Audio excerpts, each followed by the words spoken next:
Nothing like some bulletin board material in the first week of June. Time to get the squad together. Killing You're answers. talking ball with the SEC squad, sponsored by Game Time. From Alabama to Tennessee, from Georgia to Oklahoma, from Auburn to Texas, it's the local experts of the Locked On Podcast Network bringing you scoops, breakdowns, and the most comprehensive preview of the upcoming SEC weekend. It's the SEC squad, and we have a seat for you. Hurt feelings and thin skin are prohibited. Squad up, you're part of the SEC squad. And what's up, everybody? Welcome into the SEC squad. Sit back, grab your favorite beverage, and join us as we get you ready for another week of the offseason. And guys, only a few more weeks left. We are into June here, so it is prime off season, but man, we are just a couple weeks away from this thing actually kicking off. And today's episode is brought to you by FanDuel. Right now, new customers can get $200 in bonus bets when your first $5 bet wins. Visit FanDuel.com. Let's welcome in our panel this week on the SEC squad.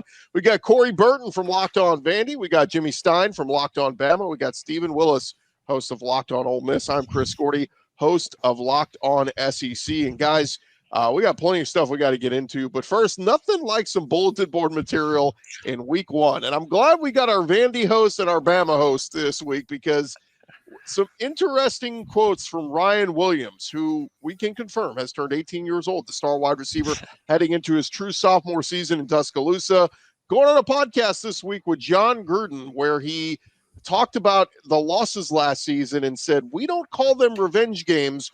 We're going to kill an ant with a sledgehammer this year.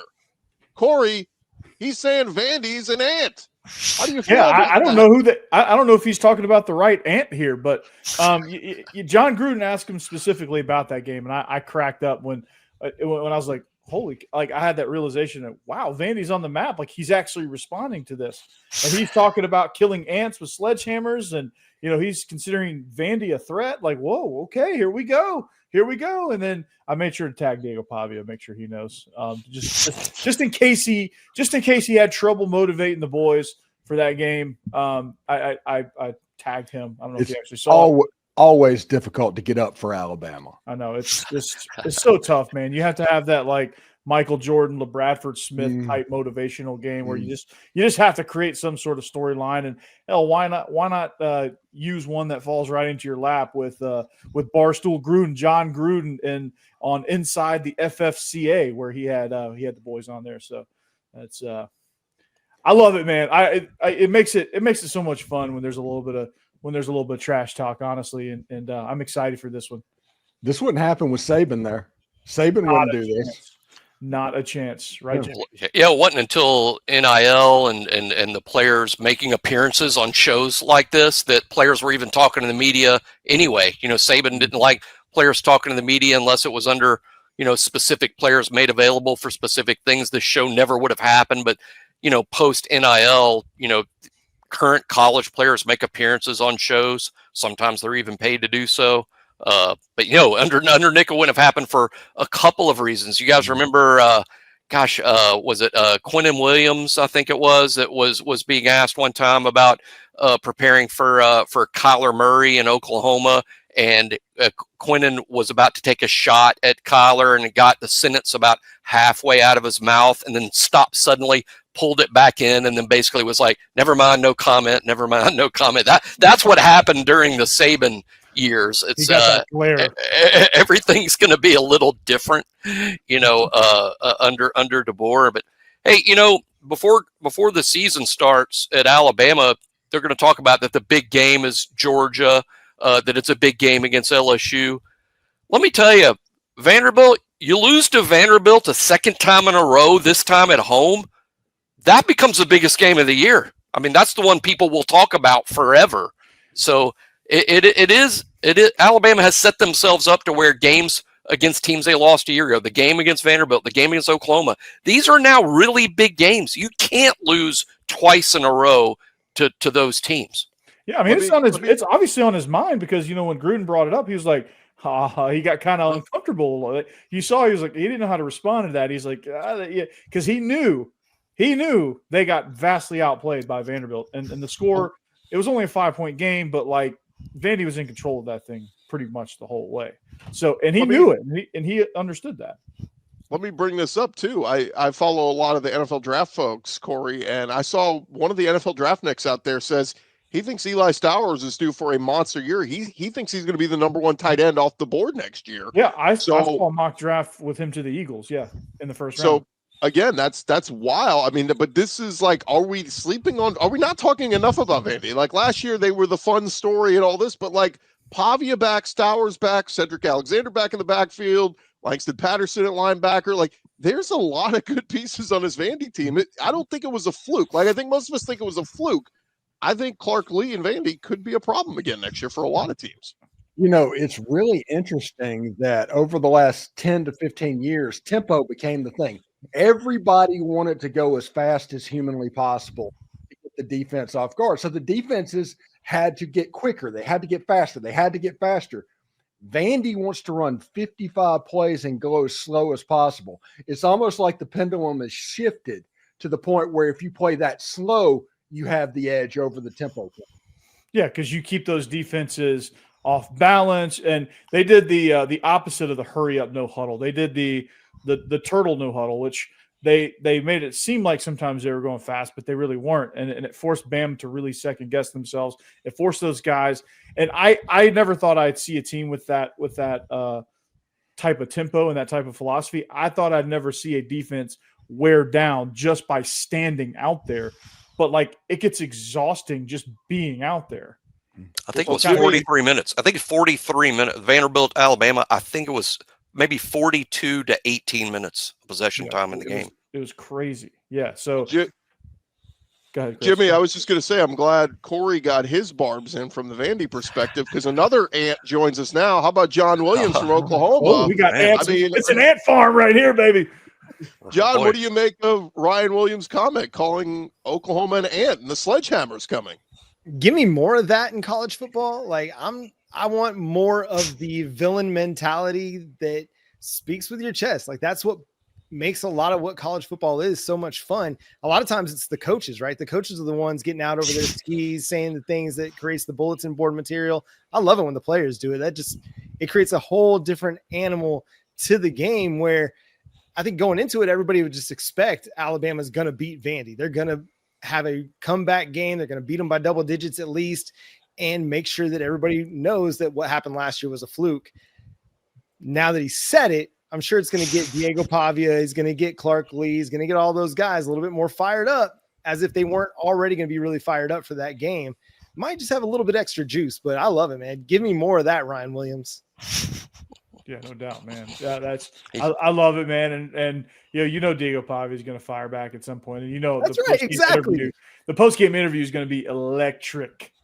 Make college football more WWE. And the quote that stood out to me that Ryan's made this summer, and I know that this one's getting a lot of pub right now, but Ryan said earlier this summer, guys, that due to his age, said Alabama's won 10 games a year every year of my whole life until I got there. And that's what's motivating him, he says, and his teammates for this season. Alabama had won 10 games every year of Ryan's life until last season when they only won 9. That's an amazing and lifetime. And now I feel seasons. Yeah. The only thing I didn't get about his other quote, he said every game that we fell short last year, we definitely got red eyes going into. What does he mean? Red ass? What is red eyes? Yeah, I'm not sure. I'm gonna have to get him to explain that one. That's the one thing never mind. Yeah, Gruden needs to submit his questions in writing in advance so you can go over it before the taping starts. Who even knows what Gruden means all the time? I don't think Gruden even knows what he's going to ask in the moment. He's what about Vandy? What happened here, man? You know how Gruden is. Hey, I could watch him open boxes all day. By the way, that's that's high quality entertainment. I hope he never goes back to coaching because that dude's crushing it at Barstool. Yeah. All right, gents. Well, coming up next, which coaches are very highly thought of right now in recruiting circles? Our SEC insider Brian Smith gave his list. I think you guys are going to be a little surprised by this. We'll talk more ball coming up next. More with our SEC squad in just a second, but I want to remind you guys about our friends over at FanDuel. The NBA playoffs, they're in full swing. We're into the finals already. Pacers and Thunder.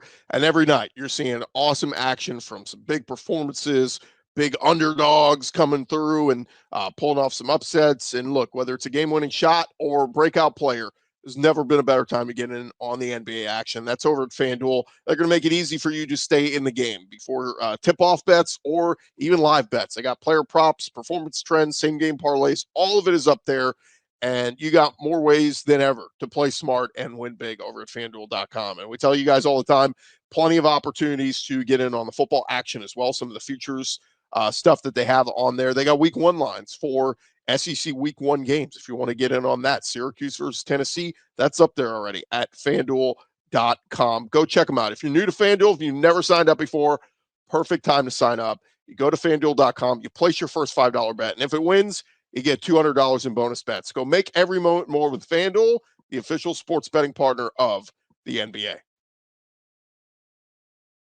All right, SEC squad rolling along here, and guys, we talked about it. Our buddy Brian Smith, he put out his coach recruiting rankings.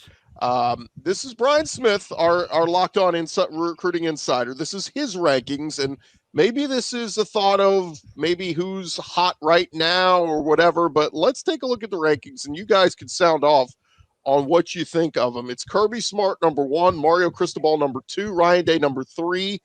From the SEC, he's got Lane Kiffin there at 10, Mike Elko at 11, and Brent Venables at 12. But Hugh Freeze is 7th, but no other SEC coaches on this list.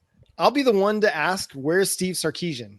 Yes, sir. Yeah. Like, Where is I hate Texas, but that dude's recruiting his tail off right now. And yes, they get big booster support, and their NIL game is off the charts. But you got to be able to close the deal. And Steve Sarkisian's done a great job. And that's the biggest oversight, I think, on this list. I think you could probably make a lot of arguments for anybody, but I'll be the one to say Steve Sarkisian is definitely one of the best 5 recruiters in college football right now. Easily. I think he should be even as high as 2 myself. I mean, based on, back-to-back Final Fours with teams he's built, potential national champion this fall, Arch Manning. Sark should be not just on the list to me, but very high. Brian Kelly is another guy that, based on what he's built at LSU in terms of the talent on that team, and he had done it at Notre Dame too. But Brian Kelly should be on that list. I'm not sure where, but he should be on it. Can somebody explain Fran Brown? I didn't realize Syracuse was recruiting at such a high level. They signed the 50th ranked recruiting class last year, but I think they are up into the 30s right now per on 30. Syracuse, that might as well be top 10. I mean, that's pretty good. That's a pretty good job. Syracuse. Well done at Syracuse. I don't know if he should be on the top 12 list, but that's a hell of a but here's the other part of this, and this is what we're not considering. Maybe Brian's taking into consideration, and Brian goes out to a ton of camps, talks to a ton of coaches and players, and he's very dialed in. Maybe he's hearing from players that, yeah, Syracuse finished 3rd on my list, or Syracuse was in my top 5. You know what I mean? Like, maybe he's hearing that from some players that are talking about Fran Brown that may be starting to stir up some interest. I don't know. That's all. I like Fran Brown. There's some there's got to be some context to this, but with the list the way it's constructed. But I still think Sark needs to be on it. Brian Kelly possibly needs to be on it. It's a pretty good list.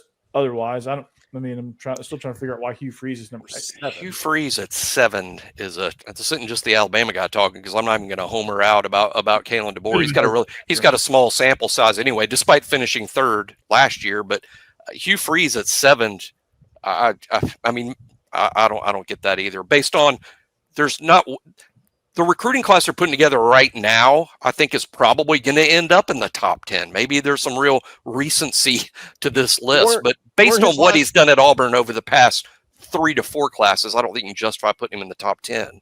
Well, weren't his last couple classes top 10? I thought the Cam Coleman class, and again, that was the very last one. The very last one. It looks like a good class so far. It does. That's why I think he's in the discussion. But 7 is he's an honorable mention. It looked like he walked through Alabama and got everybody. That's just the way the recruiting went last year, to where Auburn was able to kind of clean house. And I do agree that Sarkisian needs to be on that list. He did not get the benefit of the doubt of Texas's NIL. NIL, but Mike Elko did get the benefit of the doubt with their NIL. And at the end of the day, the NIL situation is the reason the players are there. So if you have one, the other one almost has to be there. And it's a part of the puzzle now.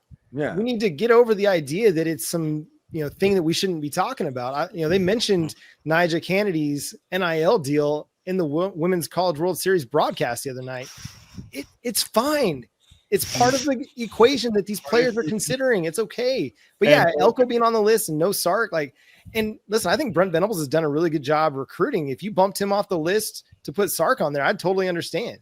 Yeah, Sark just signed the number 1 class. I mean, that's what's wild about this list. And, we don't have Brian here to defend himself, but, Jimmy brought up Brian Kelly. He's had, 3 straight top 10 recruiting classes at LSU. But, Zach Blackerby pointed out in our group chat, he said, well, maybe it's just LSU recruits itself. So maybe that's why he's not on the list. And Stephen, I think Kiffin being on here, I think he's done okay, but I wouldn't. To me, I don't think Lane Kiffin is a top 10 recruiter. As a portal guy, yes, but recruiter, it's portal part of the equation. I think portal's part of the equation. Kiffin is in the battle for a 4th straight year with a 5-star prospect. That's never happened at Ole Miss. Yeah, if you're taking the portal into account, I think Lane Kiffin definitely belongs in the top 10. Taking the portal into account, to me, that's an absolute slam dunk. But in fact, the portal is the only reason that Brian Kelly wouldn't be on this list at LSU. Well, no, Brian Kelly just had the number 1 portal class. Yeah, but he just got serious about it. It was a situation that they weren't even being a thing the last couple of years in the portal because they were going to recruit through high school. That was going to be their strategy. Once they kind of shifted, it's changed, but you don't necessarily have the sample size. Like I said, I don't know. I don't know exactly what the criteria was on this list, but I mean, that's the only justification for leaving Brian Kelly and LSU off this list.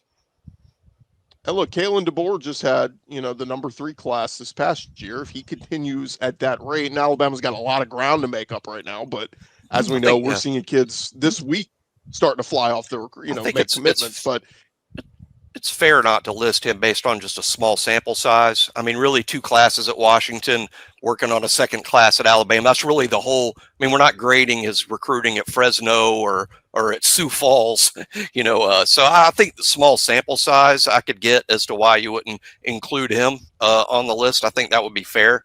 But again, there's just a couple names on it that I'm not sure should be in favor of others, like Sark, like Brian Kelly.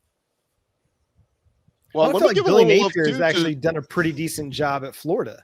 The results on the field haven't been there, but you get DJ Lagway and he's put together some really strong classes there at Florida, despite some lackluster results on the football field, which I think is kind of impressive.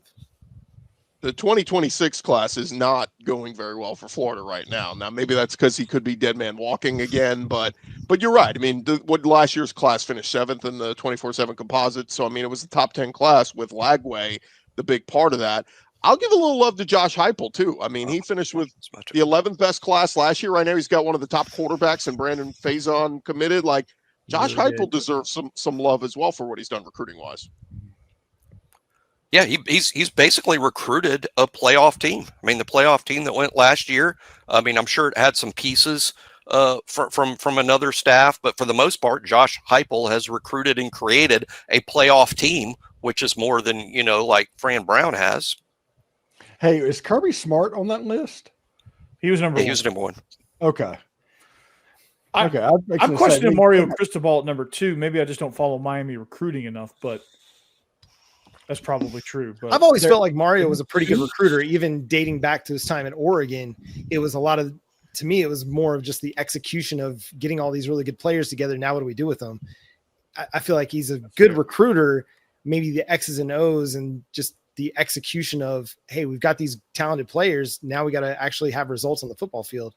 I think he's a good recruiter, though. Miami's the whole winning football monster. Yeah, Miami is the port. They're doing well in the portal as well. But again, I think this was just recruiting. But yeah, Cristobal needs to worry about that, winning football games. Yes, just have the Heisman Trophy winner and, you said that, Gordy. I don't think that it can be just recruiting anymore. It's all roster building. It's all in one bucket. Roster management. Yeah. It's a very different ballgame. I've been thinking about this a lot because somebody did a really good article on Brent Venables and Jim Nagy just the other day. And, acquisition. yeah, it is the NFL model. You're going at it 365 days a year where you're trying to add talent. It doesn't matter where it comes from. These coaches, they still want to have a big percentage of their roster made up of high school recruits that they've recruited and developed, but they're going to sign free agents. They're going to go get those mercenaries in the portal to make their rosters even better. And that's where they're going to really invest their NIL dollars for the most part, because that's proven production that they can replicate to their team and that they're willing to pay for, as opposed to the high school kid.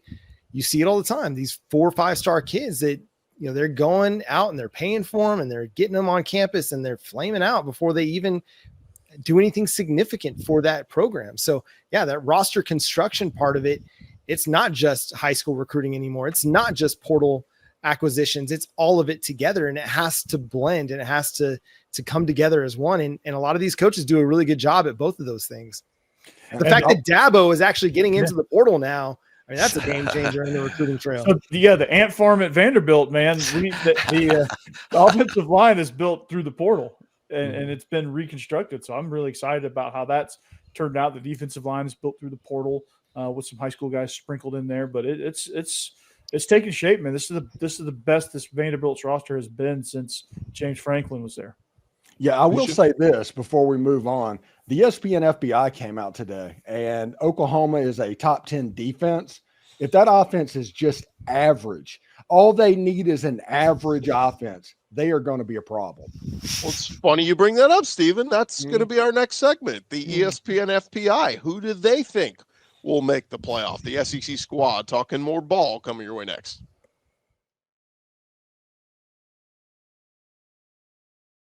SEC squad rolling along here. Quick disclaimer. I think I said Cam Ward, Heisman winner, Heisman finalist. Travis Hunter won the Heisman. Just correcting myself there. All right. The ESPN Football Power Index came out, and they've got the odds to make the playoff from the SEC. Who do they think can make the playoff? Let's take a look at the odds, guys, from the teams from the SEC. And shout out to our buddy Chris Marler making this beautiful graphic for us for those watching on YouTube. But it is Texas number 1 at 83.9%. Crazy to think all of the pieces they lost on that team. Sark's not even top 12 recruiter. Love it. Yeah. Love it. Georgia number 2, A&M number 4, Tennessee number 10. Joey Aguilar believers in the house. A&M number 11. This is the first thing I'm seeing giving A&M a lot of love. Ole Miss 12, LSU behind them at 13. LSU's been getting a lot of love lately, not in the FPI. And then rounding out the top 25, Auburn at 18, South Carolina at 22, and Oklahoma at 23. Again, this is the ESPN Football Power Index, so take it for what you will, but the computers and the models, they like these teams. What say you guys? Well, I know Vandy's got a tough schedule because Texas, Bama, Tennessee, LSU, Auburn, and South Carolina are all on the schedule. Got to love it. Yeah, it's going to be a big test for Vanderbilt. I think the game of the year in the SEC is going to be Ole Miss and LSU. And thank goodness that's in Oxford, because if you look at the FPI and everything, it's the same team playing the same team. And yeah, that's going to be. I'm surprised at LSU. I would think LSU would be a little higher. Now, of course, FPI is extremely data. It's obviously data based, returning production, that sort of thing. But I would think LSU would be a little higher than that. Yeah, that surprised me when I took a look at it as well. The LSU was as low as they were, but man, the SEC is just littered in the top 25 with the FPI. It's crazy. And they say we're not the strongest conference in the land. It's the only thing I can think on LSU is that, or and some of these other schools too, are they taking into consideration, like when we say returning starters, right? I mean, I guess that matters to a point. When you bring in elite talent through the portal, and those are better than what you had, I think you need to give some credence to that, right? Well, they do. They are. I mean, they're factoring in the production from a previous school into their new school now at a fraction of it, not the full. It's hard to quantify, but they're giving some of it. It's hard to quantify. Like I think Nick Anderson, for example, didn't do anything at Oklahoma last year. So are they giving the weight of what he did as a freshman 2 years ago to what he'll bring to LSU? I don't know. That's what I'm just throwing out. Normally at Ole Miss has to go through this every year, as you can imagine. They do weigh the stats, like John said. I'm from the other school, but it's not like the full weight of it. So you're on these transfers, you kind of get punished over the high school recruiting aspect. Yeah. Well, and similar to the Nick Anderson piece, Oklahoma added Jaden Ott from Cal. I mean, he only rushed for a little over 300 yards last year because he was banged up all season. Well, the year before that, he ran for 1,300. So, yeah, LSU's getting dinged a little bit because Nick Anderson didn't really play for Oklahoma last year because he was banged up all year long. So, but that's a big piece that is certainly going to factor in for them this year. I hope. Good kid, really good kid. I really hope he's actually able to get on the field and make a significant difference. But looking at Marler's graphic, Oklahoma's going to play 7 of those teams in the top 10 of the odds to make the college football playoff. So I feel you, John. I feel you. At the same time, I've gone on record on our show and saying I don't think the schedule is necessarily as difficult as everybody wants to make it out to be. But go check out Locked On Sooners for that. Well, this is why I don't want to hear big 12 fans jumping and going, SEC, you also played 9 conference games. Shut up. Look at what we have to go through. Yeah. Right. And teams like Oklahoma is playing Michigan. Texas is playing Ohio State. Florida is going to be playing Florida State or Miami. I can't remember which one. LSU's playing Clemson. So it's like, okay, maybe they don't have a 9th conference game, but there's an elite out of conference game. It's not like Florida's playing both, by the way. Okay, there you go. Penn State, I mean, go look at their non-conference schedule and tell me why the SEC needs to add a 9th conference game plus play these elite out-of-conference games. Yeah, it's crazy. I think 6 of the top 10 toughest schedules last year per ESPN on their strength of schedule rating, 6 of the top 10 were SEC teams, and that's at only 8 conference games. The SEC as a league already plays the toughest schedule. Adding a 9th SEC game is just, you're going to have to manipulate. The only way to make that fair is manipulating how you make the college playoff field to account for the SEC playing a tougher schedule than everyone else does. That's the only way the SEC goes to a 9th conference game is the 4-4-2-2-1. That is the only way they do it, because they are not going to do it because committees and whoever else, there's no way they're going to take strength of schedule into account, because we all know what SMU went through last year is exactly what Alabama went through last year. We all know that. Yeah. One other thing I thought was interesting from the Football Power Index was that Vanderbilt was last in the SEC, behind even Mississippi State. Like, I know they take into account some like recent recruiting, SP Plus rankings, and things like that as they plug them into the data. But I'm like, how do you ignore what Vanderbilt did last year and have them last? And they how do the computers do that? Yeah, they're a better team from last year. The defense is going to be kind of leaky because Vandy doesn't have the athletes, but the offense, since they play slow, they get penalized when it comes to the analytics because there are other offenses that are putting up different numbers. Steve, they got a more athletic defense and 9 returning starters. Yeah, but an athletic defense at Vandy is the valedictorian of summer school argument. Not this year. That was me. The other one that's interesting, and I study all the rosters, and I dig. This is the time of year I start digging in deep and really looking at, all right, what did these teams get in the portal and all this. I look at A&M, and I tell you what, man, they've added some weapons around Marcel Reed at quarterback, and that running game. If that offensive line is going to be good, I said for my bold take I'm putting out this summer, I think A&M is going to lead the conference in rushing. Like, when you look at Levy and Moss and Amari Daniels and Ruben Owens, like, I start to look at A&M and go, maybe we should be giving them a little bit more credit here. What do they do when they get down 10 points in the second half, though? Yeah, Marcel Reed throwing the ball. That is the key to Texas A&M. Mm-hmm. If he's developed and he's advanced as a passer, they're going to be a playoff team. It's going to be dangerous for the rest of the league if he can do that, for sure. Elko, I'm a big believer in what Elko is doing. I like what he does. I like what he did at Duke.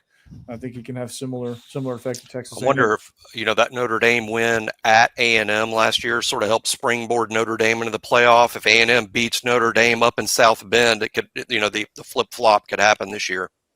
Mm-hmm. That's a great point, Jimmy. That'd be a monster win for them. And by the way, just for people wondering, they added in the portal at wide receiver Mario Craver from Mississippi State, who's decent. Casey Concepcion from NC State, I believe, was really good. They got Micah Hudson, who was one of the top receivers, but he had some issues and all this. I think he's going to wind back up at Texas Tech. but Terry Bussey, a speedy receiver they have as well, that was a freshman last year. So they got weapons, man. All the slot receivers, every one of them. Get that ball out quick. They're going 2008 Patriots. Yeah, just get the ball out quick. And Marcel Actually, no, 2008 Patriots had Randy Moss. They're going. What's the year they had all the guys that were Deion Branch? Yeah, those guys. 2004, 2005. Give me a second. Let me text Jordan Hudson. Figure that out. Let me pull out my flip phone. Real quick before we wrap up, guys. Any hesitation here with Texas? I mean, I heard a few of you chuckle when I said number one, but like, I feel like we're giving them way too much benefit of the doubt. And I love Arch. I'm an Arch truther, but man, we just think they're going to steamroll the competition again. They're an underdog to Ohio State. You can't count on them beating Oklahoma. Historically, you cannot do that. They play at Georgia, and they have to go to the Swamp. 8-4 is on the table for the Longhorns, and they could have a good team. Very much on the table. Like, those road games are no joke. At the Horseshoe, in Athens, at the Swamp, and then of course the Cotton Bowl. Where the Texas-Kentucky game made one of the games of the year, according to the ESPN FBI. I love it. Listen, it's really easy for me to dump on Texas, so I appreciate you guys going ahead and doing that for me. It's what I've said on this show. I think it was like last month I said it, is that the media has been waiting.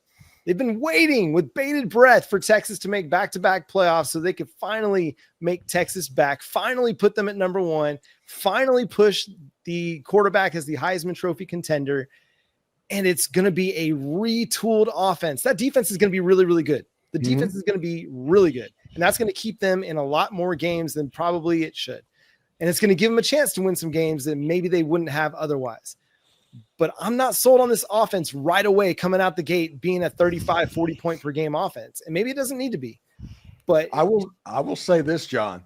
If you ask me in the SEC about a team that had a really good defense, a team with a 5-star quarterback, and a team that didn't quite put it together in a game, that was Oklahoma last year.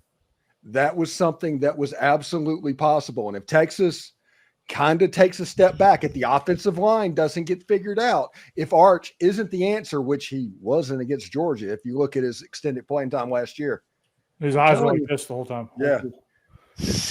The look of bewilderment on his face. Texas is the least sure thing on this list. I think Arch is going to be good. I just don't know how quickly he's going to get to that point. Yeah.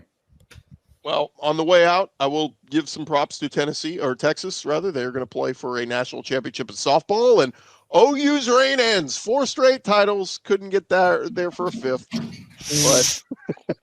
But I think Patty Casso is going to be okay there at Oklahoma. No, they're going to be just fine. Yeah. You got by a $1 million softball pitcher, which that is ridiculous. That's landman money. Texas Tech's trying to get somebody's attention. Yeah, I was telling our fearless leader David Locke this today when we were talking about it. But if Oklahoma's reign had to end in any way, that's the way it should have ended.